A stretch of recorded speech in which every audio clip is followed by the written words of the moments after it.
My friends, what you are about to see now is proof that in modern warfare, the first casualty is always the truth. For months, the Houthi rebels funded by the Iranian regime have flooded social media with a macabre celebration. They claim to have struck at the heart of the American Navy. They said that the aircraft carrier USS Dwight Eisenhower, the legendary CVN-69, was on fire, mortally wounded in the Red Sea. But lies don't last long when faced with the reality of steel and nuclear power. High-resolution satellite images expose the propaganda. The giant not only survived one of the most intense combat missions since World War II, but has just emerged from its fastest overhaul in history. And now this formidable machine is officially back. Okay. What the United States Navy did inside this colossus in just 15 months will change the balance of power from the Middle East to the Indo-Pacific. The giant has awakened, and it's not just back. It is more lethal than ever. Subscribe to the channel, turn on notifications, and like the video. It takes a lot of work to make. And now we need to look at what this ship faced between October 2023 and July 2024. The Eisenhower. It wasn't on a routine cruise.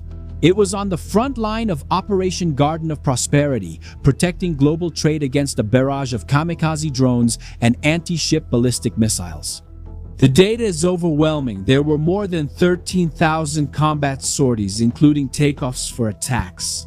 That's not just a number on a spreadsheet. It's the constant sound of catapults launching fighter jets day and night without interruption. What happened is that Eisenhower's hull suffered brutal physical degradation.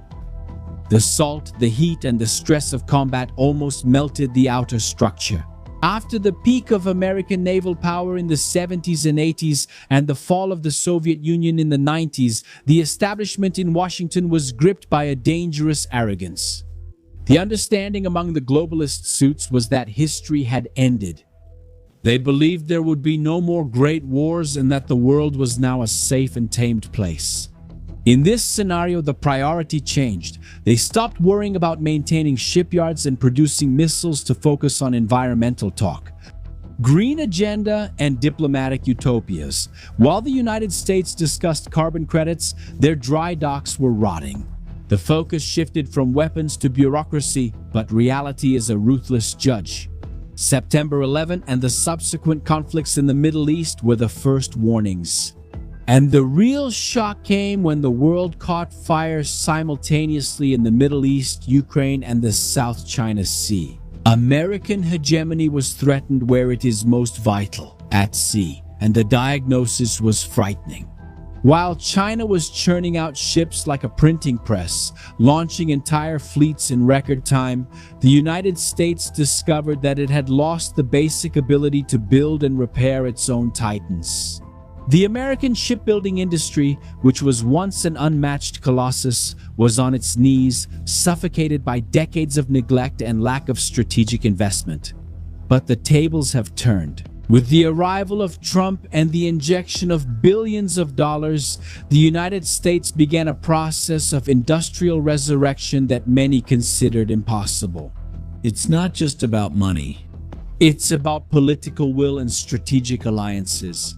Washington stopped looking inward, swallowed its pride, and is now seeking the expertise and production capacity of allies like Japan and South Korea to rebuild its naval infrastructure. It's the return of the arsenal of democracy, but now recalibrated for the 21st century, and that's why many analysts are skeptical. They looked at disastrous delays like those of other aircraft carriers, such as the USS George Washington and the USS John Stennis, and declared the Eisenhower will be out of action for years. But this time they were wrong. Now let's get into the engineering of the beast. To understand the gravity of what the USS Eisenhower CVN-69 represents, you need to stop looking at it as a ship and start seeing it for what it really is, an island of American sovereignty powered by nuclear fire that doesn't ask permission to exist.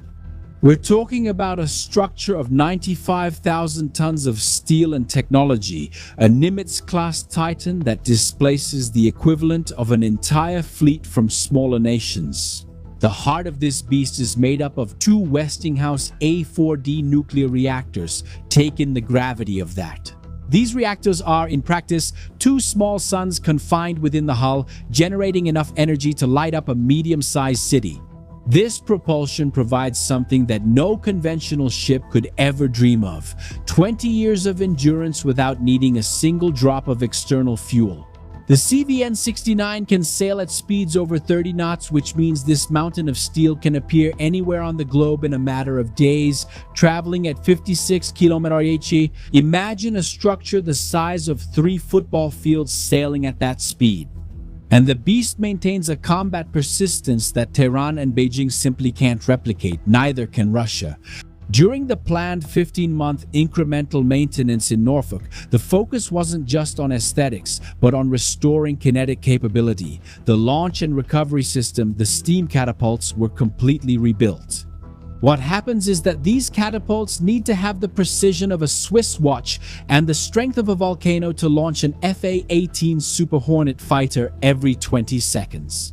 And after 13,000 combat sorties in the Red Sea, the metal fatigue in these systems was terminal.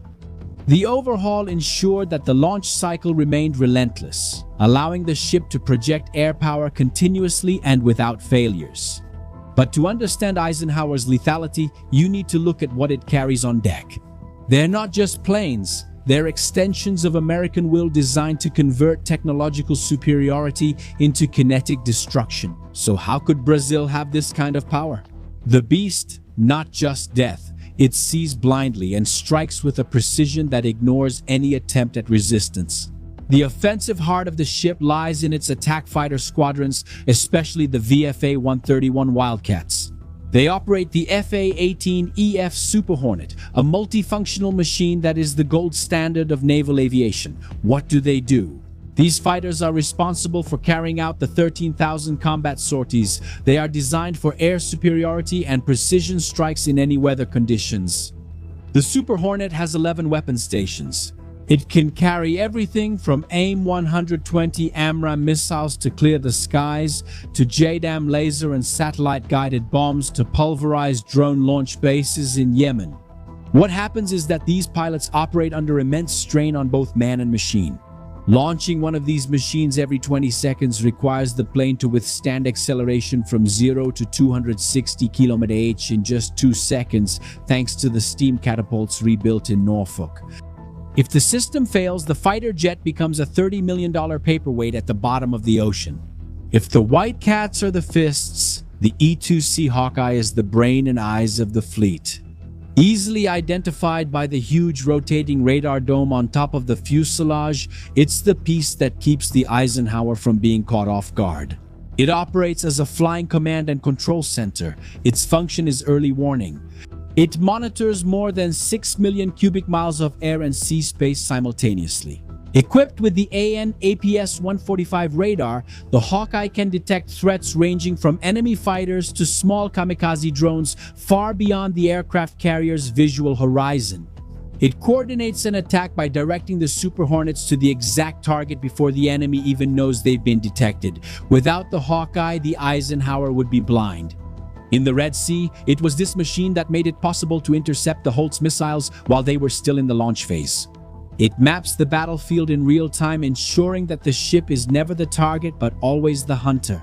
And the final piece, and perhaps the most sinister one in this mechanism, is the EA-18 Growler, which is now widely used in the war against Iran.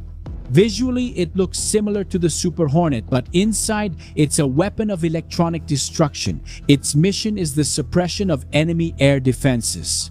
It doesn't drop iron bombs. It drops bombs of data and electronic noise. The Growler uses ALQ-99 tactical jamming pods. It is capable of identifying, locating, and blinding the enemy's radars and communication systems. It emits such a powerful electronic scream that it fries the receiving circuits of anti-ship missile batteries. It renders Iranian radars and the proxy's communications useless. The enemy pulls the trigger, but the missile doesn't know where to go because the Growler has hijacked the signal. It's the guarantee that American technology will always have the final say in the silence of the electromagnetic spectrum. Now, no Titan of that size sails unprotected. The Eisenhower is the centerpiece of Carrier Strike Group 2, a steel phalanx made up of Arleigh Burke-class guided missile destroyers like the USS Thomas Hunter DDG-116. These ships are equipped with the Aegis Combat System, an integrated network of radars and SM-2 and SM-6 interceptor missiles. They form a protective dome that can neutralize threats from suborbital space to torpedoes in the depths. The presence of Allied frigates like the Italian ITS Virginio Fasan and the Greek HS Psara proves that the Eisenhower is not just an American force, but the central axis of a global coalition. They share radar data, create a layered defense, and ensure that nothing gets close to the aircraft carrier. What the United States Navy has just returned to the fleet is a recalibrated Alpha Predator. The Eisenhower carries a crew of almost 5,000 people, my friends. A highly specialized workforce that keeps this nuclear city operational under extreme combat conditions. The early return of the Eisenhower, even overcoming the fire in April 2026, is a sign that the American defense industry still holds the levers of global power. The giant has not only awakened, it has changed its armor and is ready for the final round against anyone who challenges freedom of navigation. Defense analysts declared the death of American naval readiness, but then mobilization made the difference, which saved this giant and put it back at sea. More than 4,000 people worked daily on the renovation project, even when the shipyard itself was undergoing a massive structural overhaul. And the delivery on April 24, 2026 was not just about meeting a deadline. It was a declaration of war against inefficiency.